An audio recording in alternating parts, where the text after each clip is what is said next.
ये सिर्फ एक मोर्चा नहीं है, ये सिर्फ एक रैली नहीं है। हम इसको तिरंगा रैली का नाम इस वजह से दिए है कि हमारी हर गाड़ी के ऊपर हम तिरंगा लगा के जाएंगे उसमें। उसका एक दूसरा मकसद ये है कि इस साल 75 साल हो गए हैं देश की आजादी को, और सरकार ने वजीर आजम ने कहा है कि साल भर अमृत महोत्सव मनाना है करके। तो हम अमृत महोत्सव भी मना रहे हैं, देश के प्रति हमारी आस्था, हमारी मोहब्बत वो भी जताने के लिए हम वहां पर कोई राजनीतिक हमारा झंडा लेकर नहीं जा रहे हैं, हम देश के तिरंगा लेकर जा रहे थे। कल औरंगाबाद में अगर कम से कम भी अगर देखा जाए तो मेरे हिसाब से एक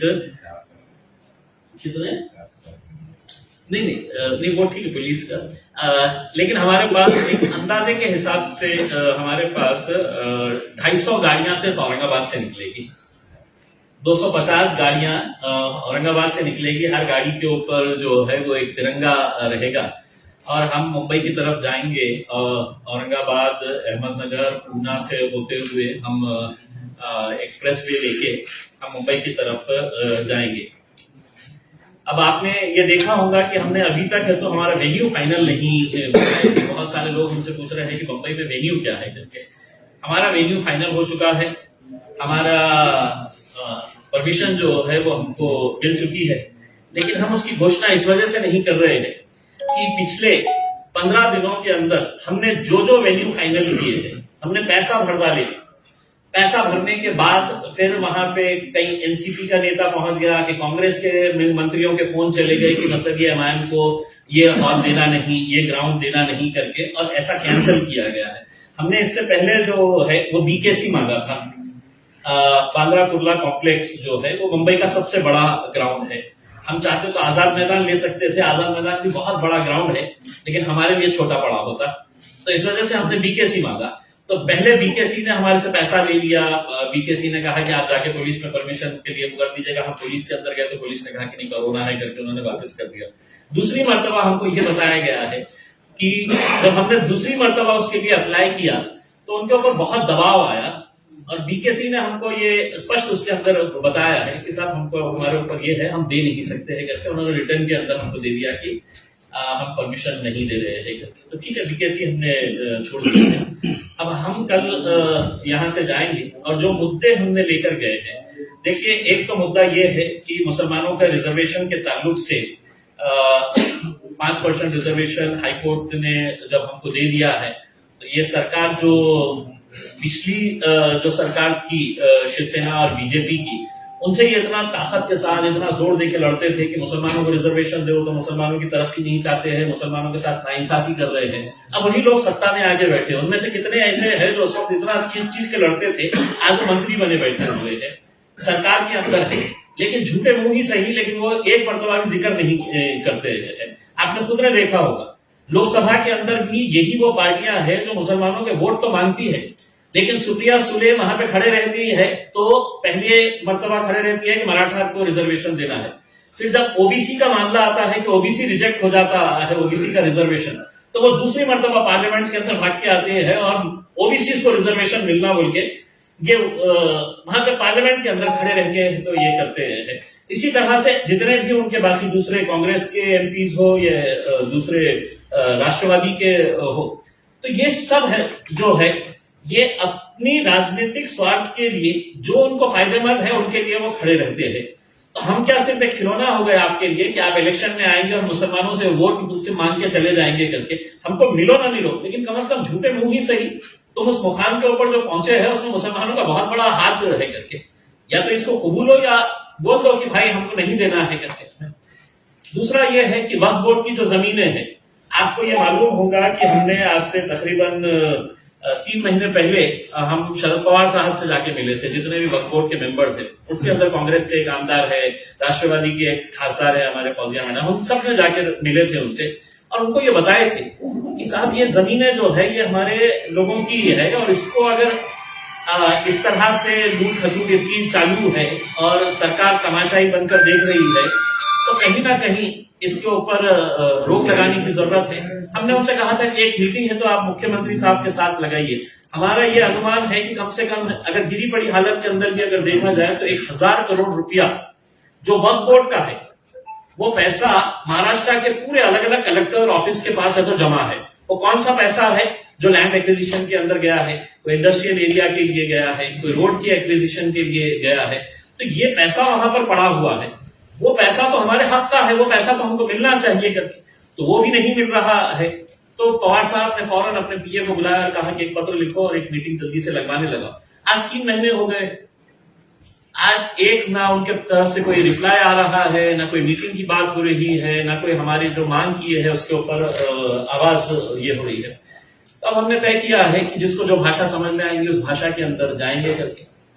कल बहुत सारा प्रेशर हमारे ऊपर डाला जा रहा था कि ये रैली नहीं निकालना चाहिए करके। उसने नागपुर के एक पीआई ने तो एक लेटर दे डाला कि तुम जा नहीं सकते करके। मैं बोला क्यों नहीं जा सकते, गाड़ियों के ऊपर कहीं प्रतिबंध है, कोई आपने व्हीकल के ऊपर बैन लगाए है जो आप इस तरह से लिख दे रहे हैं करके। तो हमने तय किया है कि कल सुबह 7 बजे आमखास मैदान के ऊपर से हम लोग निकलेंगे और यहाँ पे हमारे जितने भी अलग अलग जिलों के जो औरंगाबाद से होके गुजरने वाले हैं वो लोग भी औरंगाबाद आ जाएंगे, जिसके अंदर बीड़ है, नांदेड़ है, परभनी है, जालना है, यवतमाल, वाशिम, वर्धा। तो यहाँ के भी जितने भी लोग उसमें शामिल होने वाले थे वो रात में ही हमारे पास पहुंच जाएंगे। उनके रहने का इंतजाम किया गया है और सुबह हम लोग फजर की नमाज पढ़ के तो हम निकल पड़ेंगे। एक बात यह है कि इसकी पूरी जिम्मेदारी जो है अलग अलग कमिटीज को बांटी गई है कि पूरे डिसिप्लिन के साथ हमें जाना है। चूंकि हम तिरंगा लगाकर जा रहे हैं, हर बात का बहुत ही बारीकी से ये ख्याल रखा जा रहा है कि कहीं पर भी हमारे तिरंगे की बेहुरमती ना हो करके उसमें।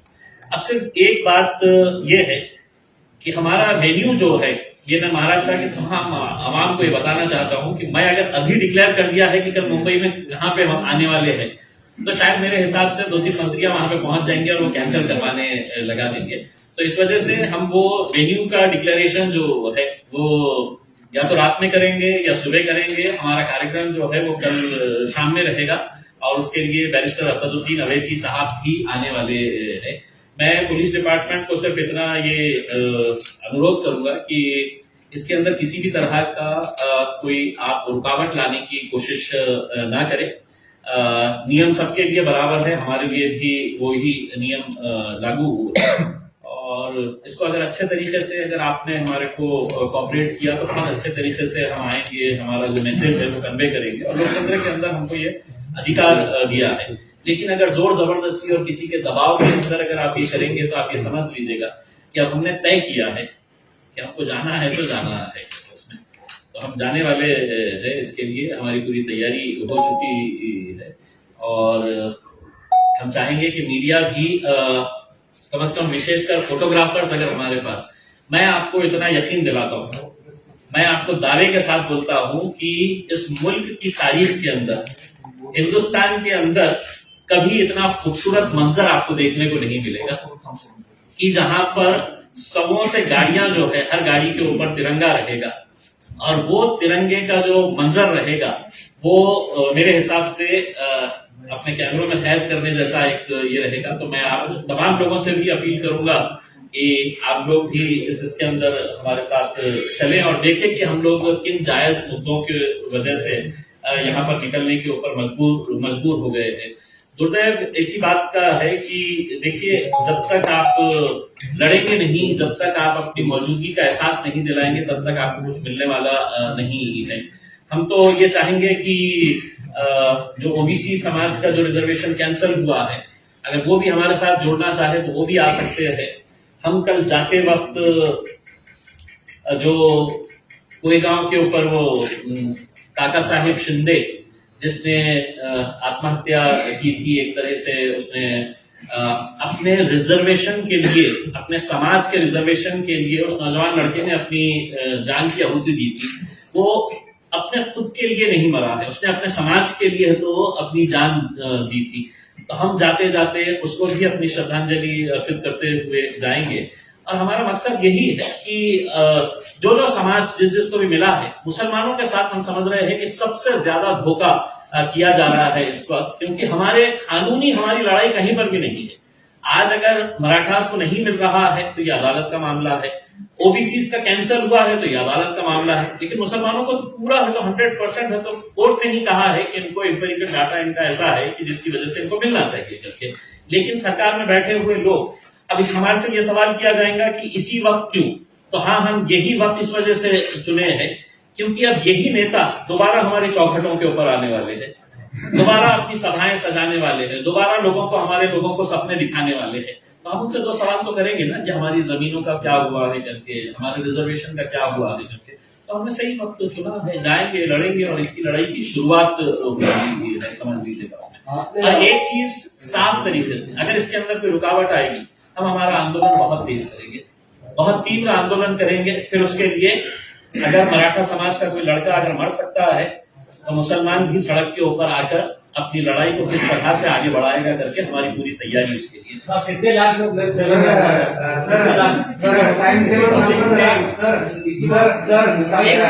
सबके लेता हूँ। मुंबईतून कुठून सुरुवात होणार आहे तुमची रॅली? टाइम टेबल सांगा आणि किती वाजता मुंबईतून सुरू होईल आणि कशी असणार आहे? नहीं, मुंबई लोग रैली नहीं, रैली है तो महाराष्ट्र के अलग अलग इलाकों से निकल रही है। हमारे जैसा कोल्हापुर, शोलापुर से अलग टीम निकलेगी, हमारा इधर से नॉर्थ महाराष्ट्र से अलग टीम निकलेगी, हमारा विदर्भ की टीम अलग तरीके से निकलेगी, और मुंबई में जाके हम एक जगह के ऊपर हमारी सभा होगी वहां पर, जिसको है तो असदुद्दीन अवैसी साहब संबोधित करेंगे। एक दूसरी बात मैं ये कहना चाह रहा हूं कि ये पहली मर्तबा ऐसा हुआ है कि ठीक है, मैं MIM का एक खासदार हूं, अब इत्तेफाक से ये है कि मुसलमानों का इकलौता एक खासदार महाराष्ट्र के अंदर है। पवार साहब एक आध जिताना चाहिए था, कांग्रेस वालों ने एक आध जिताना चाहिए था, तो हम उनके नेतृत्व में जाते थे, लेकिन अब इकलौता हूं तो मैं इसको लीड कर रहा हूं। लेकिन ये हमारा राजनीतिक मुद्दा नहीं है, ये एक हमारे मुसलमानों से जुड़ा हुआ मुद्दा है। इसीलिए हमने पूरे महाराष्ट्र के अंदर जितने कांग्रेस के मुसलमान लीडर हैं, जितने राष्ट्रवादी कांग्रेस के हैं, जितने समाजवादी पार्टी के नेता है, औरंगाबाद में जितने भी हमारे दूसरे पार्टियों के लीडर्स, कॉर्पोरेटर्स हैं, उन सबको हमने ये पत्र दिया है और उनको ये कहा है कि इलेक्शन के वक्त में आपको जिसका झंडा पकड़ना है, जिसका मफलर आपको डालना है, आप डालिए। लेकिन एक मर्तबा हम आपसे आजिजी से गुजारिश कर रहे हैं कि एक मर्तबा कौम के लिए देखिए, बाकी के वक्त में यही वो लीडर है जिनकी वजह से इन्होंने अपने जाती मफाद की वजह से अपने पार्टी को बहुत बड़ा बना दिया है, लेकिन अपने कौम को बहुत पीछे छोड़ दिए है। आज हम उनको ये कह रहे हैं कि आप हमारे साथ आइए करके। हमने हमारे जितने भी जिला अध्यक्ष है, समीर साजिद साहब हो गए हैं, शारिक नक्शबंदी साहब हो गए हैं, इन्होंने अपने अपने लेटर हेड के ऊपर सबको पर्सनली जाके दिए हैं। एक मुद्दे के ऊपर साथ में आए।